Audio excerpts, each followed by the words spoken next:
welcome to another RSR. Tonight I'm reviewing Toronto FC 1, New England Revolution 0, MLS 2024 Week 9. Toronto FC wins 1-0. They get their fourth win of the season in MLS and all comps. They tie their number of wins from last year, all comps. They could break their all comps wins record with a win on Wednesday against Simcoe County Rovers. We will be live for that game instead of the Champions Cup. But Toronto should get that win. They could break their MLS wins record from last year if they beat Orlando next weekend. But as of now, 10 games instead of 4 wins and 37, to be honest. You love to see it. 4 wins and 9, possibly 5, 6 wins and 11 or 12. Not bad. No, it would be 11. Would be so much better than last year. But with that being said, oh, by the way, Toronto's first win over New England at home since 2019, by the way. But at halftime was 0-0. Toronto had some attacking moments. I think they pissed away some chances that they should have dead to rights scored. The Oso shot after Prince Owusu pressed the ball away from Ravas. It got to Oso. He kicked it straight to somebody's leg. That should have easily been a goal. I think there was a couple of chances that they missed that were dead to rights chances. But luckily for us, in both halves, New England missed a couple of dead to rights chances. Namely, Giacomo Vrioni, who sucks. Had us dead to rights twice. All alone, Sean Johnson makes both saves. Amazing. New England had their moments as well. Speaking of that Vrioni shot, the first one, led them having a extended attack period. Extended period of them putting the shots on, and we got through that and got to halftime pretty quickly after that. And they held on to a 0-0 draw at the half. It wasn't the most prettiest. They definitely could have screwed up, but they got it in. They got it in. They held down. They held the draw, and then the second half, they played a lot better. It seemed a lot more like BMO Field was a fortress in the second half. They definitely took the advantage in the second half. They definitely took their chances in the second half, played forward better in the second half, defended well throughout the whole game. But it looked like they were pushing the fact that they were at home. They were supposed to be the better team in the second half. They did what they had to do in the second half. They got the win. Prince Owusu in the 67th minute.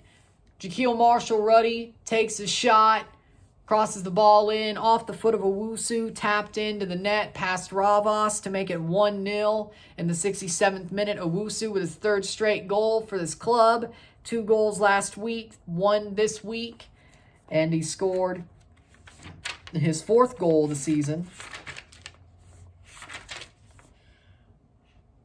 which was not 4 in a row.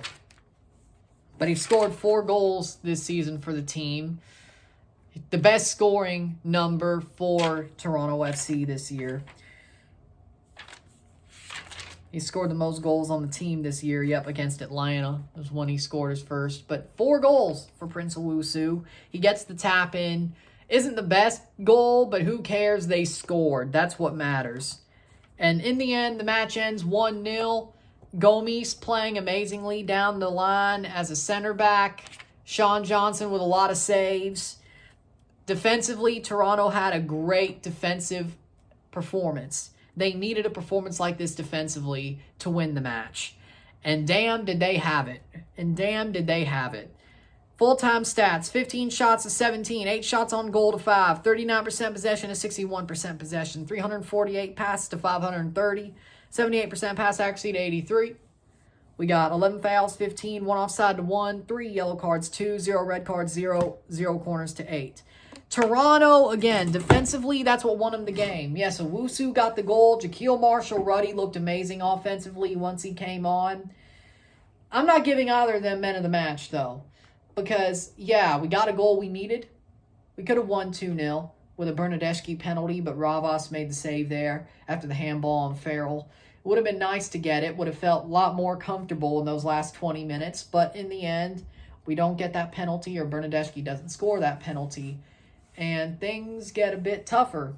But Toronto shuts it out. No Tobias time yet to be seen, which is good because you don't want this team to play Tobias time. If that's not a thing anymore, that's a good thing. A very good thing that it's not a thing anymore. Because I would rather it not be a thing than it be a thing.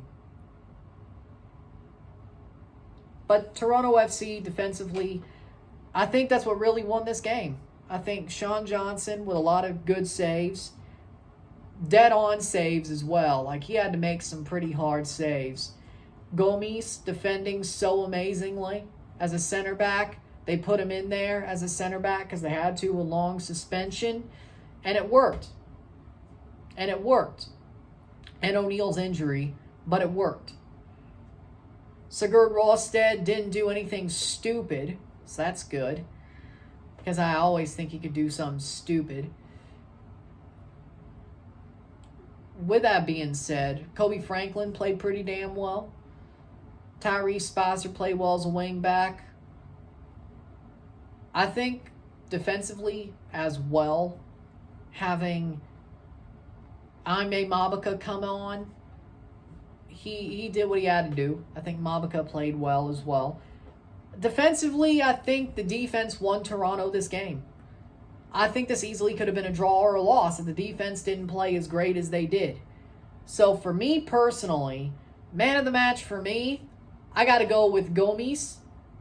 Nixon Gomes and Sean Johnson. I got to give it to them both because Sean Johnson legit showed that he still got it.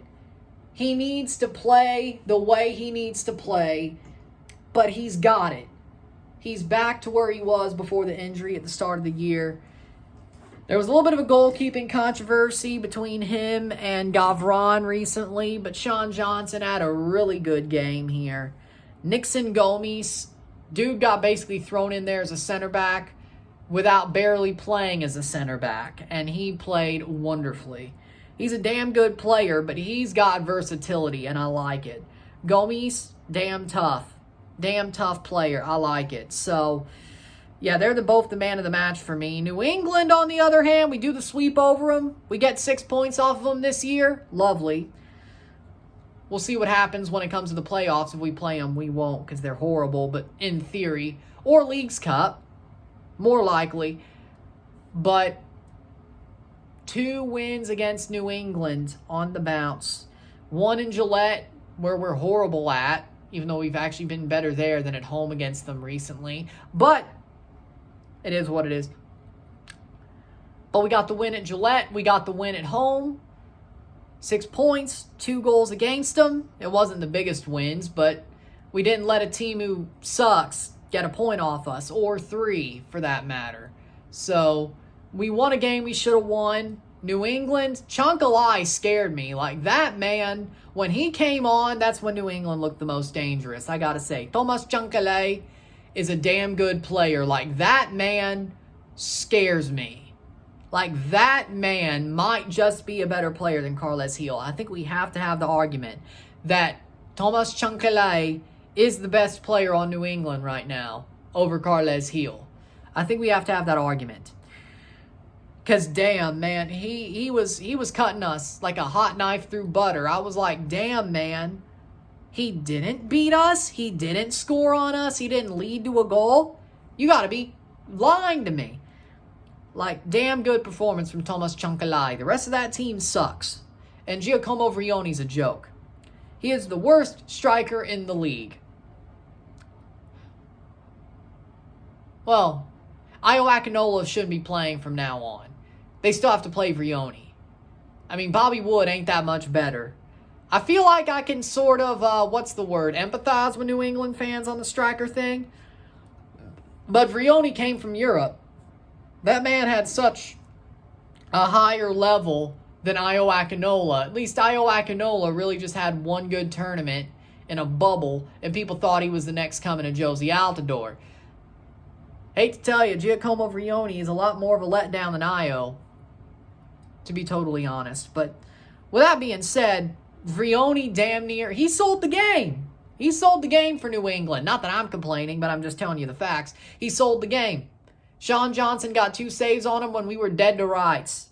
Anybody else would have scored those goals. I think Io would have scored those goals if he had somebody else dead to rights. If he was in Vrione's shoes, he would have had that team scored on twice. He would have finally had 2 goals for the first time in God knows how long. So, to be honest, Vrione had us dead to rights and it didn't work out. Hate that for him. He's got to be in his own head at this point, yeah? So, with that being said, Toronto back to winning ways. You love to see it. 3 straight losses, but the losing is over. We're back to winning. A win, and we're top 5 in the East. Thanks to the Columbus draw. Thank you, Portland. We could have been top 4. If it wasn't for y'all, we would have been top 4. But hey, top 5, we're in a playoff spot. We had a good performance. We fought. BMO looked a lot more like a fortress in the second half than the first half. It wasn't the prettiest, but they got it done. They won against the team they should have. We move on to the Canadian Championship at home in a game we should win against a team that we should beat against Simcoe County. So with that being said, if you like this video, like and share, subscribe. You know what it is. Tell your friends. Hit that like button. Hit that subscribe button. Hit that bell notification once subscribed. Send some chats on the live streams. Comment on this video. Put us in playlist. Share with friends and family. All that great stuff. I will see you tomorrow for my 2024 Canadian Championship predictions, because I'm going live for the Leafs game on Monday. So, tomorrow I'll make my Canadian Championship predictions, even though they redraw the semifinals, but we'll make it work. With that being said, I'll see you tomorrow. I'm Ryan and I'm out. Peace. Let's go.